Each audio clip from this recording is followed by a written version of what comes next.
teman-teman semuanya. Nah, saya Bunga Lestari Purba. Saya duduk di kelas 12 IPS 4. Saya sekolah di SMA Negeri 1 Raya. Nah, di sini saya akan menjelaskan mengenai latar belakang atau apa yang melatar belakangi hal seperti ini terjadi atau terjadinya kekurangan fasilitas atau infrastruktur di sebuah wilayah atau desa. Jadi teman-teman, kita bisa melihat bahwa jalan untuk menuju desa Tondang ataupun langsung ke desa Gulping ini mengalami infrastruktur yang kurang memadai. Jadi hal ini mengakibatkan masyarakat yang ingin beraktivitas keluar ataupun masuk dari desa Tondang ataupun Gulping tadi mengalami kesulitan untuk melewati jalan yang seperti ini. Tak hanya itu, banyak juga masyarakat yang dari luar yang ingin masuk ke dalam desa Gulping ataupun Tondang yang ingin melihat keindahan desa tersebut, mengurungkan niat mereka karena melihat infrastruktur jalan ini yang kurang memadai untuk mereka masuk ke desa tersebut. Nah, teman-teman, banyak warga desa di sini juga yang memperjualbelikan hasil dari pertanian mereka keluar. Jadi ketika mereka mengalami jalan yang seperti ini, mungkin mereka banyak mengalami kesulitan ataupun mungkin batu-batunya yang lepas hingga menyebabkan berhentinya mobil mereka di situ karena tidak bisa berjalan. Nah, biasa dikatakan seperti meleset. Nah, gitu. Nah, padahal di sini jarak untuk menempuh itu kota Kabupaten Simalungun itu tidak jauh, hanya sekitaran 5-6 km saja. Dan di sini tidak disediakan transportasi umum untuk desa Gulping ataupun desa Tondang karena kita tahu infrastruktur jalannya yang kurang memadai. Kita tidak bisa mengatakan bahwa ini salah pemerintah ataupun salah siapapun, tapi mungkin ini disebabkan karena mungkin terjadinya kurang meratanya dana dari pemerintah.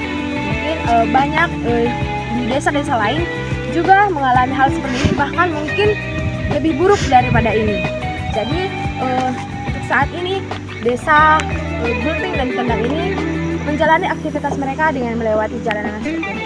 Nah, teman-teman, kita tahu bahwa desa ini kekurangan fasilitas, tapi tidak menghambat untuk masyarakat desa tersebut untuk merasa pantang menyerah ataupun untuk mengeluh atas apa yang dialami jalan untuk menuju ke desa mereka.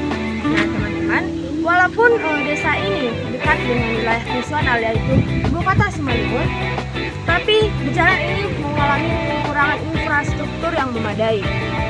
Walaupun begitu, anak-anak sekolah di sini tetap memiliki semangat yang baik untuk beraktivitas di pagi hari. Walaupun mereka seharusnya melewati jalan yang mungkin membuat mereka semakin sulit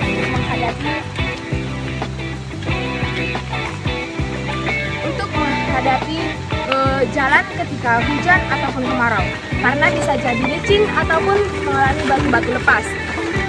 Nah, walaupun seperti itu, mereka pasti menginginkan bahwa infrastruktur mereka ini akan terfasilitasi di kemudian hari.